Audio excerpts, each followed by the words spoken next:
Wrestling Podcast. I am Lucky, joined by MVP. If you're new to the channel, be sure to subscribe. We got a bunch of new content coming your way. Today, top 5 best storylines. This will be a good one, Matt, because there's a lot of good storylines and we think alike. Yeah. So let's see if we can be different. So I'll start it off. I'll start it off for you. Because I'm excited. I got to get into this. Shane buys WC. The whole storyline, because Nitro was on its last episode. We didn't know that, right? But you see Vince McMahon start the night on Nitro, and you're like, wait a minute. Yeah. Because I was a bounce. Am I on the right channel? Yeah, exactly. I'm like, wait a minute, am I watching Raw or Nitro? I'd had it on, and then he's on both, and you're like, wait a minute, something crazy's going on here. And then the whole night they lead up to Vince bought WCW, and he says, I'm buying it, and then they show they didn't show the contract, but Shane comes out and he says, the contract does say McMahon, but it says Shane McMahon. Shane McMahon. Do you know how crazy that is? You had Shane McMahon on Nitro and Vince McMahon on Raw in sync in live time. Yeah, it was. We'll never see it again. Oh, and then you had, I do remember you had WCW airing something. I guess Jeff Jarrett was on the TV. And then you had on Raw, it was in Vince's office, who has a TV to the Nitro with the Jeff Jarrett on, and he's just like JEFF is FIRED. Yeah. So yeah, that's my number one. Yeah. I thought it was a great storyline. I'm very surprised you didn't pick the Bloodline. And when I'm going through these, I didn't even think about the Bloodline to put in here, and that's crazy. That is my favorite storyline. That is crazy. But it is what it is. My number one will have to be 2011, the Summer of Punk. The cult of personality. Yeah. Now, it starts off with CM Punk winning a triple threat match against Rey Mysterio and Alberto Del Rio. And after the match, he just grabs the microphone and says, I have an announcement. I'm leaving after Money in the Bank. Yeah. And that just sets off a whole chain of events of what's about to happen. So, I don't know, a couple weeks after, we get the infamous pipe bomb, which changed the game. And he wore a Stone Cold Steve Austin shirt during that. Yeah. Stone Cold Steve Austin shirt, sits down, crisscross applesauce on top of the ramp. John Cena's just selling a table. And and he kept selling it because he's like, I don't know what to do. And then 2 weeks later, he wins the title, Money in the Bank, and leaves, only to come back 2 weeks later. Yeah, in one of the best moments. Yeah. Oh, yeah. It isn't a storyline, but the moments is very good. And I don't know, just that whole summer.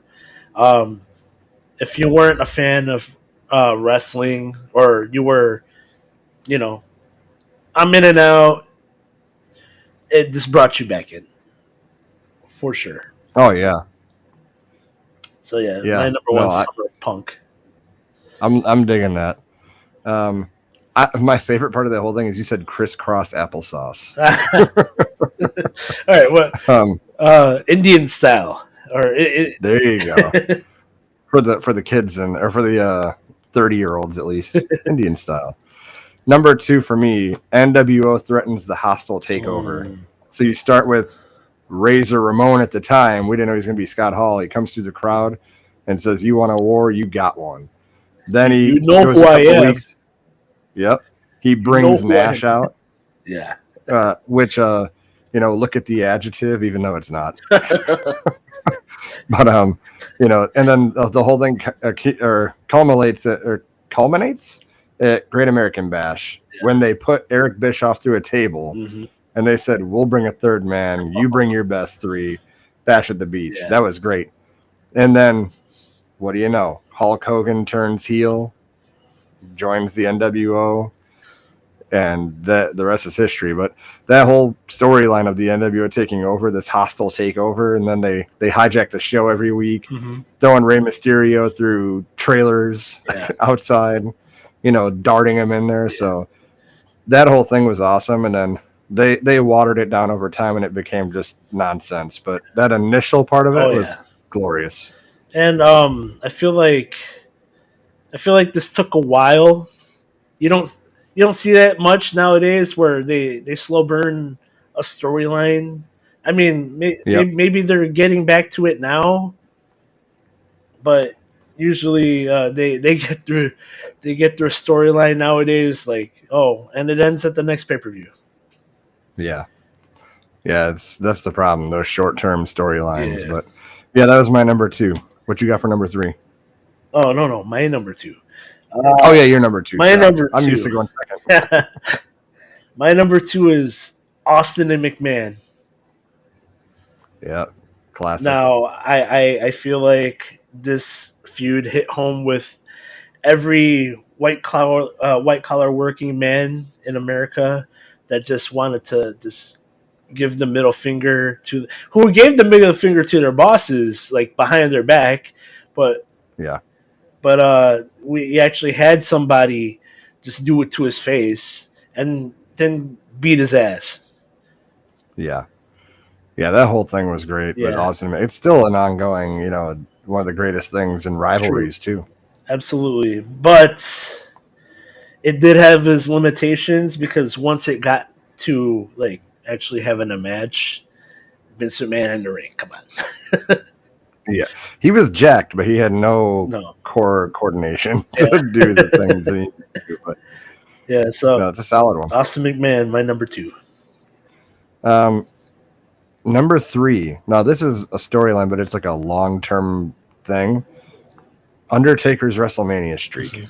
It became such a focus point every year Yeah, of who's going to try to take on the streak. And I mean, look at the names that are in there: Edge, Batista, Shawn Michaels, Triple H, Ric Flair. I yeah. mean, Jimmy Snuka, and I'm missing Jimmy Snook. Well, yeah, Jimmy Snook. Oh, Giant yeah, that's a good match. Gonzalez. John Gonzalez, but wasn't it King Kong Bundy and then Psycho A Sid? Train. And yeah, no, he had a Diesel WrestleMania 12. Yeah, CM Punk. um, CM Punk. So I mean, so many good names on there, and he was undefeated until Brock Lesnar came along. But again, that's a storyline that keeps paying off because Brock Lesnar can always play that card while I ended the streak. Mm-hmm. And I mean, it's relevant. You ended one of the greatest streaks of all time. So that storyline for me is number three. Okay, my number three. I mean, this lasted a while, not as long as WrestleMania undefeated streak, but it is an undefeated streak. It's Goldberg's 173-0 undefeated Oh, there streak. you go. Yeah, there you go. Now we Hold on a had second. We have a guest in the house. Welcome to oh the third We're man. recording. You're late. It's the I'll third I'll, I'll man. I'll hit your Kronos card in a little bit. What's up, gentlemen? How we doing? The third man is back. Well, The third man. you're gonna have to be the judge for the rest of this. We're on number three for the best storylines. All right. You tell us how we're doing. Yeah. So Currently, go ahead with your third, Matt.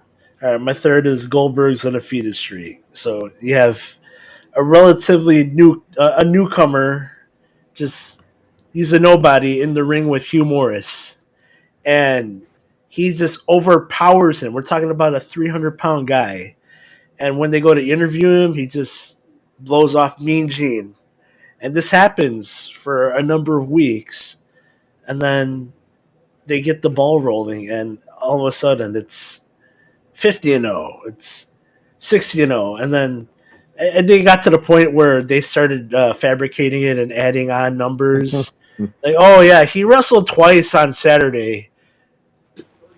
So Yeah. I mean, and then the number got to 173-0, and then he wins the world title from Hogan. Um, and then he loses it to Nash in the infamous cattle prod. Uh, Yeah. so yeah, I don't know. I